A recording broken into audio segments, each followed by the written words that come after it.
Welcome to Main Street Live, and thank you for joining us for lunch. I'll be your host momentarily, or temporarily, I should say. I'm John Houle. I'm the president and CEO of JH Communications. What I want to do today is tell my company story and tell my individual story of how I founded the company to give you an idea of how you can do the same. And what we're going to end up doing is taking this segment and editing it down into usable segments. So you can see how you can take your full-length video, tell your whole story, and then take that video and edit it further down so that you can put out on social media and on your website. But I'm happy to be joined by my nephew, Paul, and we're going to switch roles today. So usually I'm the interviewer, but today I'm going to give up the reins. No, Paul, I'm not giving up the reins of the company yet, but one day. And I want to turn it over to you to do the interview of your uncle. So this will be exciting. And I have to say that how happy I am that my nephew has joined me in the company. He's been here almost 2 years. So it's great to have family involved in the company. And I was going to say to you, Paul, it'd be interesting to poll your grandmother and your brother and say, hey, when Uncle John, or when started the company 20 years ago, did you really think he'd make it 20 years? So I'll tee you up with that. Well, thank you, Uncle John. It's an honor to be the interviewer for once, and I'm excited to get to the nitty-gritty and ask you some hard-hitting questions that I'm sure everybody's excited to hear. So the first question is, can you tell me a little bit about the founding of JH Communications? Why you decided to go out on your own, and what were some of the roadblocks or challenges that you encountered when you first started out that you had to overcome? Well, they say necessity is the mother of all invention, and quite honestly, the reason I started JH Communications is because I needed a job. And so back then, this is 20 years ago, I would be in the midst of a political campaign, and that would be to run the campaign for mayor of Providence. So here I was running one of the highest profile campaigns at the time, and something happened. My candidate lost. He lost in a special election primary. So I wasn't really that hot shot political consultant anymore, and I had been working in the field of marketing communications for another marketing communications firm. But after losing that race, I wasn't really that hot shot anymore, and so I was shown the door. And so I went off to Europe to write the Great American Novel, in fact, finish the Great American Novel, and then I came back when I ran out of money. So at that time, I really had no other skills other than what I had learned in marketing and communications, and those were, in fact, good skills to have. So I decided to go out on my own and try my own hand at it, and I went out and I went to family and friends. That's what they tell you when you go into sales, go hit up family and friends first. But in my case, I wasn't selling life insurance or insurance or things like that you could easily turn to family and friends. I turned to all my former business contacts, and it's funny that so many of those business contacts are, in fact, now my friends. So I went to those business contacts and I said, hey, how about hiring me as your marketing director? So I'm your marketing director for hire. So I'll come to you, I'll run all your marketing, I'll coordinate everything, I'll coordinate it with all your designers. So that's how I started. My very first client was the Newport Athletic Club and my good friend Kevin Buck. And actually in another week, I'm going down to see him for another business he's involved in. So, after 20 years, I'm still in contact with a lot of these same people. So that's how I started. I'd always wanted to be on my own. I think that was probably why I was never really a great employee, quite honestly. But it was really because this was the business I knew, and I wanted to give it a shot. So that's how I started. Awesome. So we've talked a little bit before about how companies have mission statements. Mm-hmm.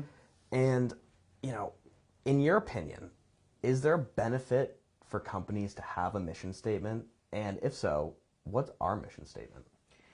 Well, if you had asked me before, I probably would have said, mission statements are just stuff that HR departments mandate that you do, and there's really nothing to them. And honestly, I was wrong. And I've really changed my tune when it comes to mission and vision and value statements. What happens when you go out on your own is you're just yourself, right? And you already know what your mission is. You know what your values are. But when you start to have employees, they don't always know that. Yeah. So a mission and vision statement, usually binds a company together. It makes sure everybody on the team knows really what your values are, what you're here for. So I think that's really the key to it. As far as our mission statement is, and I think it starts with our tagline, where Madison Avenue meets Main Street. And you look at that tagline, you say, okay, well, what is Madison Avenue? That is the hub of advertising in the United States, if not the world. But bringing that quality and that level down to the Main Street business, I'm talking the insurance agent, the medical practice, the mortgage advisor, the real estate agent, the restaurant, those types of businesses also need really targeted, well-tuned marketing and communications. And so that was always my goal, to bring that level to the people, to Main Street. So that's been the mission. As far as the vision of what I see, I definitely have seen how things have changed, and how young people, especially that are coming up in the business, really need to have meaning in what they do. The meaning that I hope that we provide is really helping those small businesses. How they spend their money is so vital that we don't want to waste it. It means whether their kids can go to college or they can make those investments in their own place. So we're the stewards of their marketing. So we want to make sure that we guide them in the right direction. So, I think that has a lot of meaning to really be impactful in a community. Great. So you were coming up on your 20-year anniversary, which is a pretty big accomplishment. What changes have you seen in marketing, and what sort of things were you telling clients 20 years ago versus what are you telling them now as far as advice you give them on how they can market themselves? Well, 20 years ago, I can remember going in to a client, and back then we were big into the Yellow Pages. Okay, I don't even know if you know what the Yellow Pages are. People, your generation have heard of the Yellow Pages, these big books with all the ads. And we would always be jockeying for who had the biggest ad, who was first in that category. And, I would always do, and I still do today, what I would call a marketing audit. So the first thing I do when I come into a client is I say, okay, well, how are you spending your money? And our thing is, I don't necessarily need to spend more of your money. I just might need to spend your money better.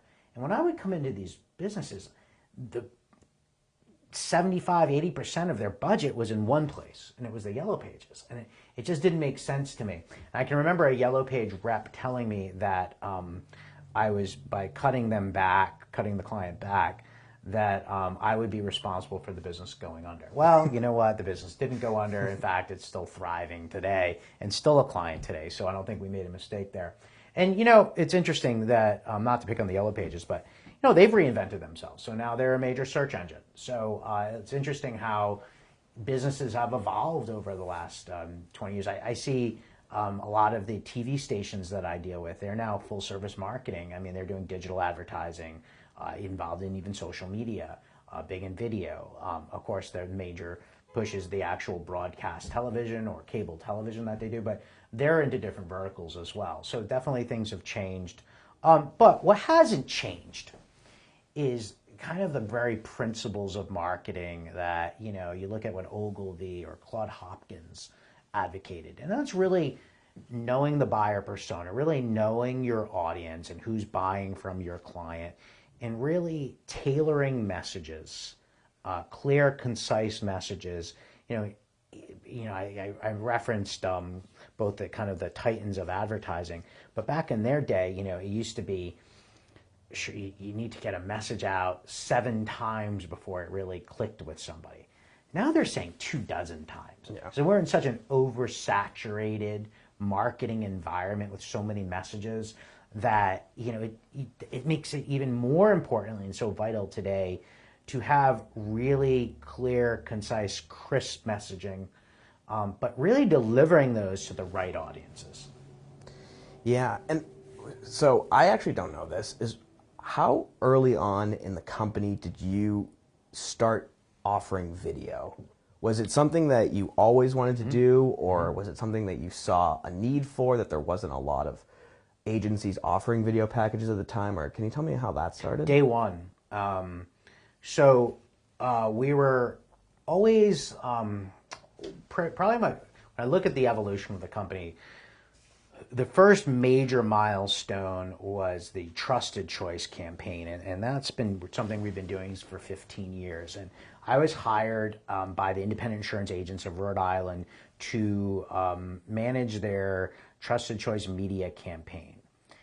And part of what I advised them and what we ended up putting together were individual messages from these different insurance agents that still run today. So I saw the need to do video back then. I partnered with another company back then, but because of the volume of the video we soon were doing, when you're looking at those days, we were doing 36 individual ads back then just for one client. So that's when I saw that we really need to get into video. The first thing I did was, I didn't have the cameras. First thing I did was invest in the software. We're all Mac-based, and the creative world's all Mac-based. So it was easy to get into a platform where we bought the editing software. We've been doing video editing probably for 15 years. We didn't get involved in actually shooting our own video until about, I would say, 7, 8 years ago. So we started with video editing. We would outsource the video shooting, and then it just got to a point where it made sense for us to have our own video crew. Now we have 3 people, which is great. And it just talks about the need for video. And you know, when we first started, we were just doing TV commercials. So the reason we have now a whole crew is because we're doing more than video, you know, for TV. We're doing web videos. Now we're doing live wirecasts. We've videoed conferences during COVID to deliver them when people couldn't attend in person. So video has become kind of so essential to our business.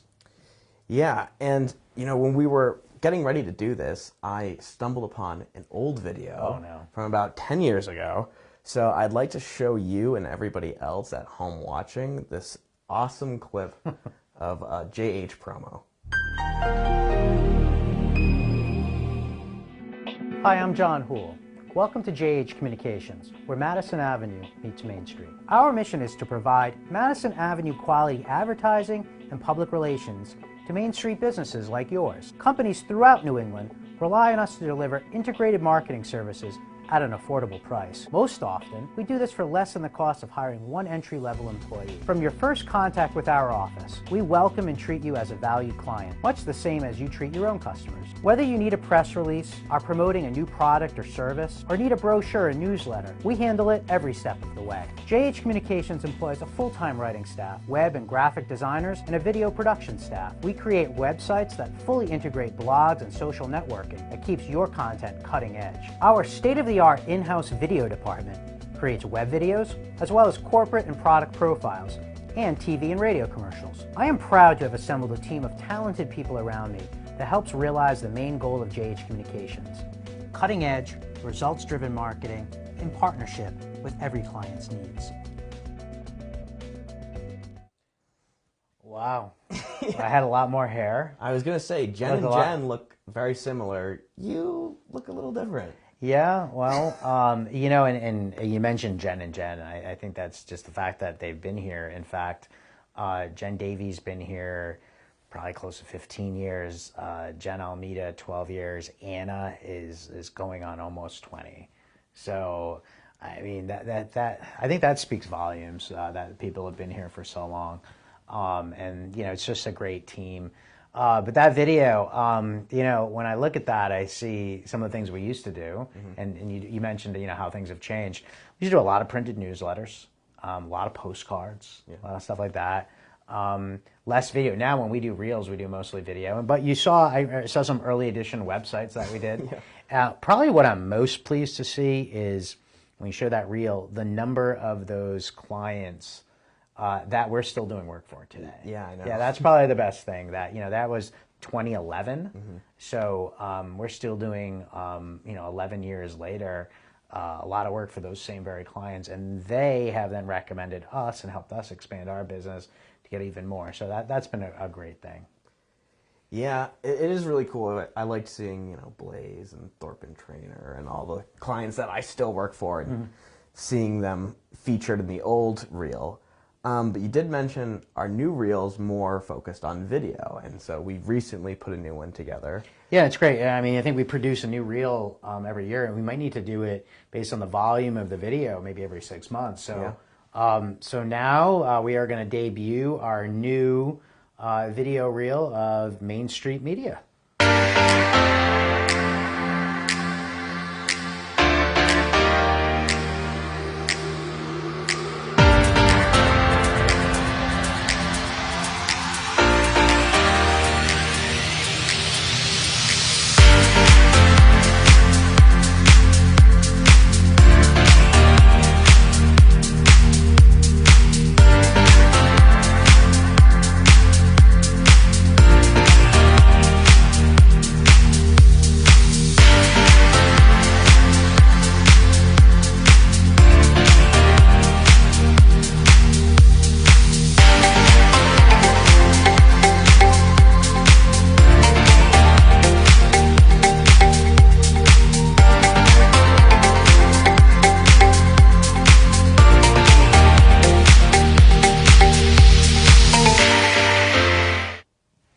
You know what I'm most proud about that video reel is the fact that you and Alex and Sarah and Haley all worked together and put that together. And I had very little involvement until the end, where all I did was switch out a couple of shots I thought might work better. But you guys came up with the overall message. So I can see that, you know, the future looks very bright for JH Communications and Main Street Media. And, you know, we worked hard to attract a lot of young talent. And I think you're proving it already. And I think that video reel is an example of that.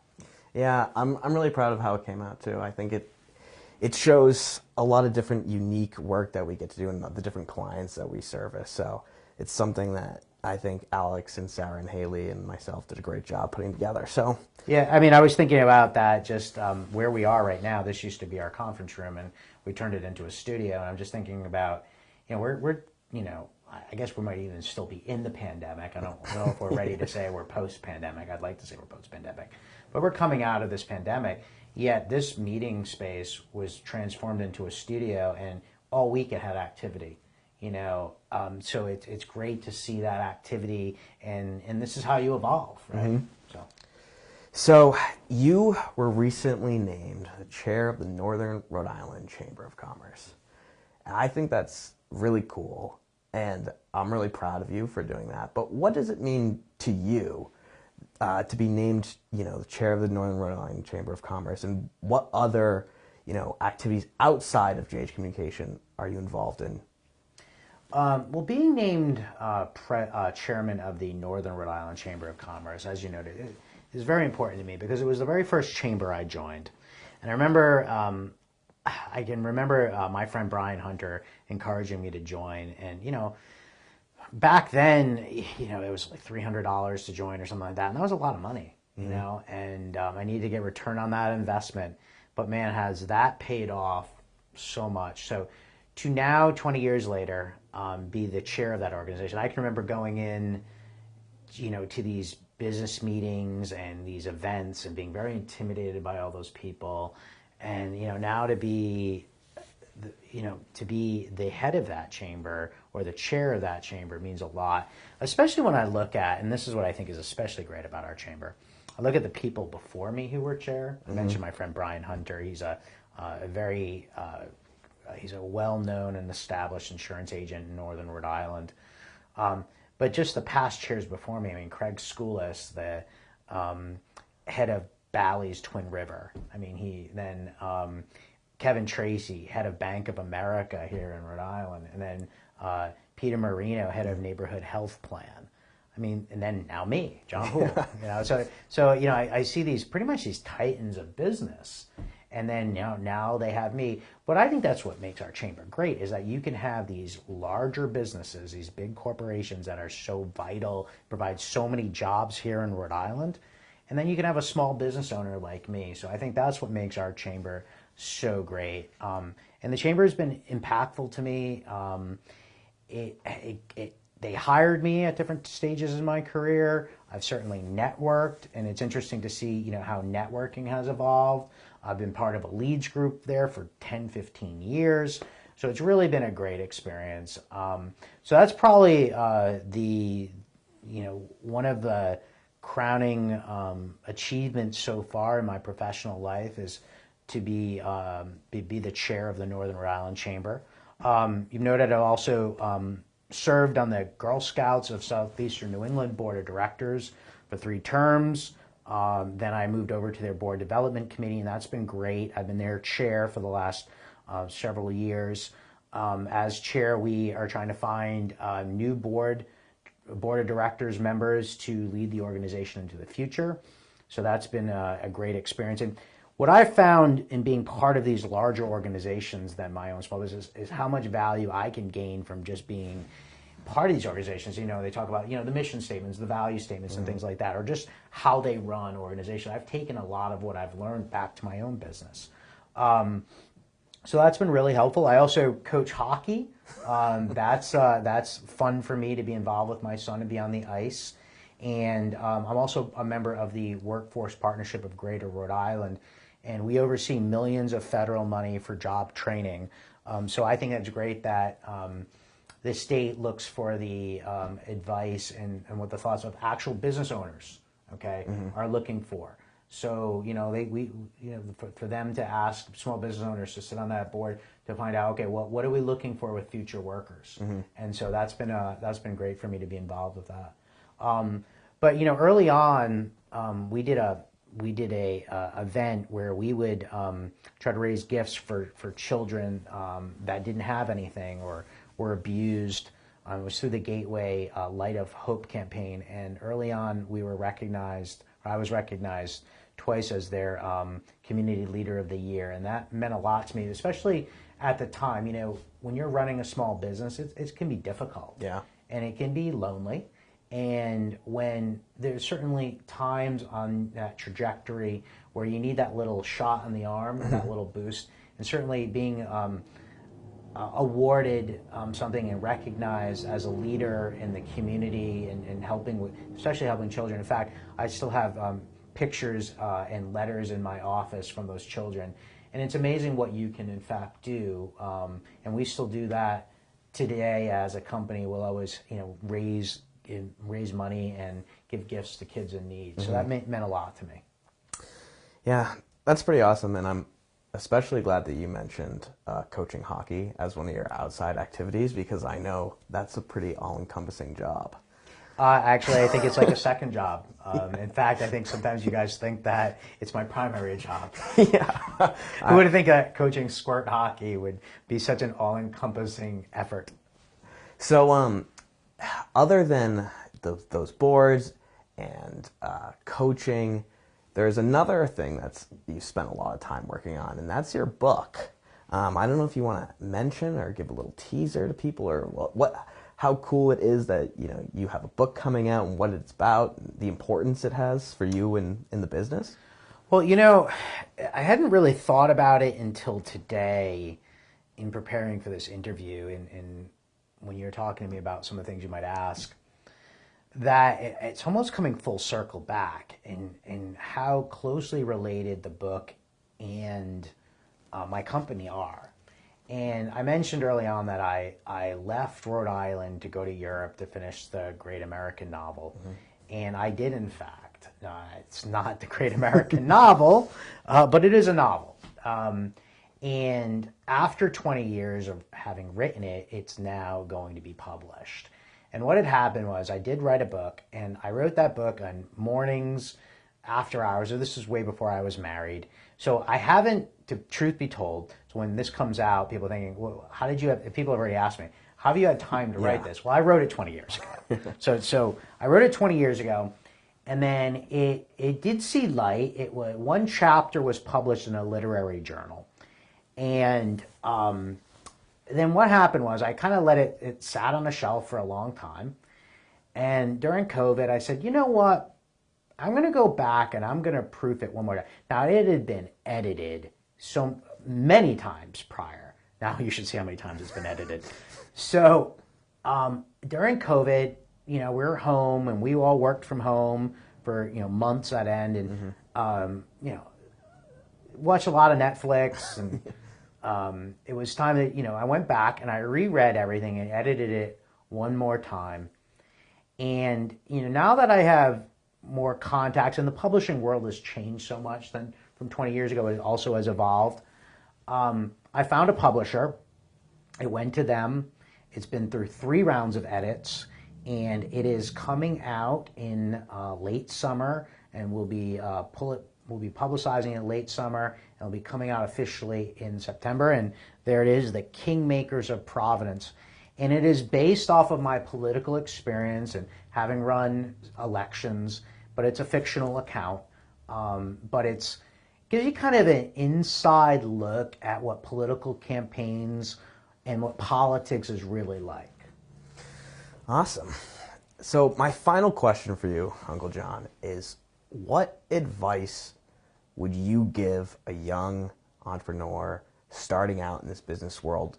It might be a little bit different from when you went out on your own, but I'm sure a lot of things they can relate to. So what would be that number one advice you could give to somebody starting their own business? That's an easy one. And I just wrote a blog post about this. And I'm going to go with perseverance. Yeah. And, when you were saying that, how it might be different for someone going out in business today versus when I did it 20 years ago. But it wasn't unlike what someone in 1840, 1850 did. Mm-hmm. And I'm going to talk about Abraham Lincoln. And I have in my, hangs in my office, a placard about Lincoln. And I think he failed 9 major times before he saw any success. And, he lost his fiancée at one point. He failed in business, had a nervous breakdown, lost for state rep, lost for Congress, lost for Senate, but he kept at it. Mm-hmm. And my blog post was about the lessons that Lincoln can teach us about marketing. And the number one thing was perseverance. So I think that if you're going to go out on your own, you have to commit yourself. You're gonna see some failure. You're gonna get beaten down a couple times, but you're gonna get back up. And I think that's probably the greatest lesson that I could leave for somebody. I would recommend that you have some funding before you go out. I had none, so that was especially difficult. But if you think about it, the way I started was I had to go one client after the other. So the only way to get more business was by doing a really good job mm-hmm. for people. So that's probably a lesson in and of itself. But yeah, perseverance, just keeping at it. And the best thing for me, and I'm sure that anyone going out in business, in fact, this would be my commitment, is there are so many people along the way that helped me and took me under their wing, business people. Mm-hmm. And I couldn't have done it without them. And so now I think it's my obligation that I help up-and-coming entrepreneurs out, just to be there, just to be a voice, just to let them know some of the things that we've gone through. And it's interesting when I talk to other entrepreneurs, we sometimes go through the same exact things, no matter what the business. But yeah, perseverance, that's the key. Awesome. And I know I said that was the last question, but I do have one more. Okay. How many more years do you think you have left? I'm gonna die by no, I'm not. It's interesting. I was just on social media, and it was a post about how you need to plant the seeds to then be able to live in the shade. And I believe that. I hope to create a good foundation that I can then pass this company off to the next generation. And quite frankly, I mean, how happy and excited that that's even a possibility. Mm. I never envisioned 20 years ago that when I started this, that this could even be handed off to somebody. So the fact that it could live on means a great deal to me. But I have more work to do. I need to leave it in a place and create such a great foundation, or the next building block, so when I do turn it over, hopefully to you, that it's in a great place and that you can make it then flourish. So I still have some more work to do. Yeah. So I'm not retiring quite yet. All right. Unless, the book gets made into a major motion picture. Then you're out. Yeah. I don't actually think I could ever get out. Yeah. I think my hands would be in things. But what I have learned is, and I hope I'm doing this, is giving you all, our staff, there's, 8 of us, the opportunity to really flourish and to to be more of a coach. That's really, you mentioned I coach hockey. That's something I'm taking away. I want to coach more and hopefully be there for you and help nurture you guys. So awesome. Well, I think that about wraps it up. So I'll let you give the closing remarks since it's your show. It's my show. Well, I think we see where the future lies, and I think that's such an exciting thing for me, as I noted, that what we're here to do is educate, and what we're here to do is make sure we equip people with the right communication vehicles and the right methods to grow their business, whether it be my own business, and hopefully, Paul takes over one day, but helping other businesses succeed. That's our goal. I hope that me telling my story helps you think about how you could tell your story, use a format like this, but even more so, it doesn't matter how many people watch it actually live. Of course, we do appreciate those who have stuck in for this whole half hour. But watch us take this now and edit it down into segments that we promote on social media. So I think that would really be the key as well. Again, thank you for joining. We'll be back next month. I think that we're working on something really special. We might be taking Main Street Media live out into the field. So that will be a whole new, exciting development for us. Well, thank you everyone for watching. We appreciate your time with us. Take care.